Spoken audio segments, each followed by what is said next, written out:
upstream pressure is high, while the downstream P2 pressure gauge indicates that the consumer supply line is empty. The user gradually turns the pilot adjusting bolt clockwise. The pilot plunger is pushed downwards, causing a pressure drop in the valve's upper control chamber. This results in the gradual opening of the valve and filling of the consumer line. The downstream pressure stabilizes at the P2 gauge green zone. As shown on the chart, flow through the valve at this stage is constant, and the P1 upstream pressure is reduced to the required green zone settings of the P2 downstream pressure gauge. When consumer water demand is reduced, the pilot responds immediately. The plunger moves slightly upwards, the pressure in the upper control chamber increases, and the valve closes slightly.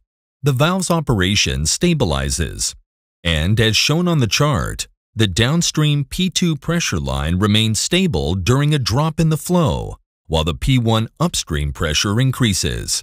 Additional reduction in consumer demand results in additional increase of the P1 upstream pressure and further reduction of the system's flow.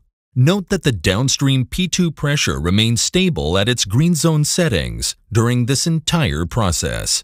Further reduction in demand for water, right down to zero demand, results in full closure of the valve. As presented on the chart, when the flow is zero, the upstream pressure is very high, and although the valve is closed, the downstream pressure remains stable at its designated set point. When demand increases again, the pilot responds relative to demand level. The plunger moves downwards, the valve gradually opens, and downstream pressure remains stable. On the chart showing increased flow, upstream pressure drops, while P2 downstream pressure remains in its green zone at set point level.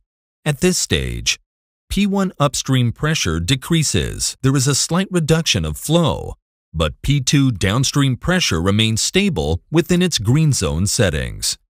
As shown on the chart, at this stage, flow through the valve is constant. P1 upstream pressure is reduced to its regular green zone settings, and P2 downstream pressure remains stable. In the event